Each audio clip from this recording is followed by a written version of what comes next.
সামাজিক যোগাযোগের মাধ্যমে একটা ঝড় উঠেছে, জাতীয় সঙ্গীতের পরিবর্তন চাই। আপনি কি চান? হ্যাঁ, পরিবর্তন চাই। কেন? কারণ আমরা চাই দেশটা সঠিকভাবে থাকার জন্য, কোনো শৃঙ্খল না থাকার জন্য, দেশটা স্বাধীনভাবে থাকার জন্য, সকলে স্বাধীনভাবে নিজের মতো চলার জন্য, কোনো বিভেদ সৃষ্টি না করার জন্য, এটার জন্যই।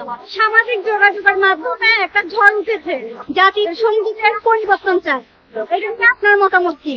আসলে আমরা অনেকদিন পর অনেকে বাক স্বাধীনতা ফিরে পেয়েছে, সকলে সকলের মত প্রকাশ করতে পারে।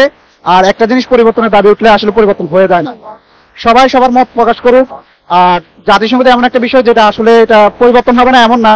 যদি এন্টার গভর্নমেন্ট আছে, পাশাপাশি যে প্রশাসন আছে, যদি রাষ্ট্র ব্যবস্থা মনে করে যে এটা আসলে পরিবর্তন হওয়া দরকার, আমাদের রাষ্ট্রের সাথে সামঞ্জস্য আরো বেটার কিছু এটা থেকে যদি আসা, ওটা যদি আমাদের জন্য ভালো হয় তাহলে সেটা পরিবর্তন, আর না হলে যেটা আছে সেটাই বেটার। জাতীয় সঙ্গীত পরিবর্তনের কথা উঠছে, এটা নিয়ে আপনার মতামত কি?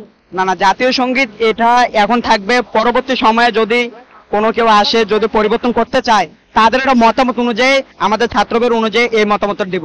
তার আগে কোনো আমরা জাতীয় সঙ্গীতটা পাল্টাবো না। এখন এটা অবশ্যই থাকবে। কেন 1971 সালে যুদ্ধ মনে রাখতে হবে, কেন আমাদের 1971 সালে ভাইরা যেভাবে বুক পেতেছে, গুলি করছে, এগুলো কোনো মতে মানতে পারবো না আমরা।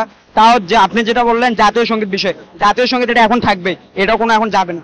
এই যে জাতীয় সঙ্গীত পরিবর্তনের যে কথাটা উঠছে, সবাই ছাত্র সমাজ সবাই তুলছে, আপনার মতামত কি? জাতীয় সঙ্গীত পরিবর্তন করার দরকার নাকি দরকার না? জাতীয় সঙ্গীত পুরোটা আমার মতে পুরোটা পরিবর্তন না, কিছুটা পরিবর্তন করা দরকার। বুঝছেন, যতটুকু পরিবর্তন করা দরকার না, আমার শোনার বাংলা মানে আপনি যতটুকু প্রয়োজন ততটুকু প্রয়োজন মতো দরকার, আমাদের পরিপূর্ণভাবে পরিবর্তন করা দরকার নাই আর কি।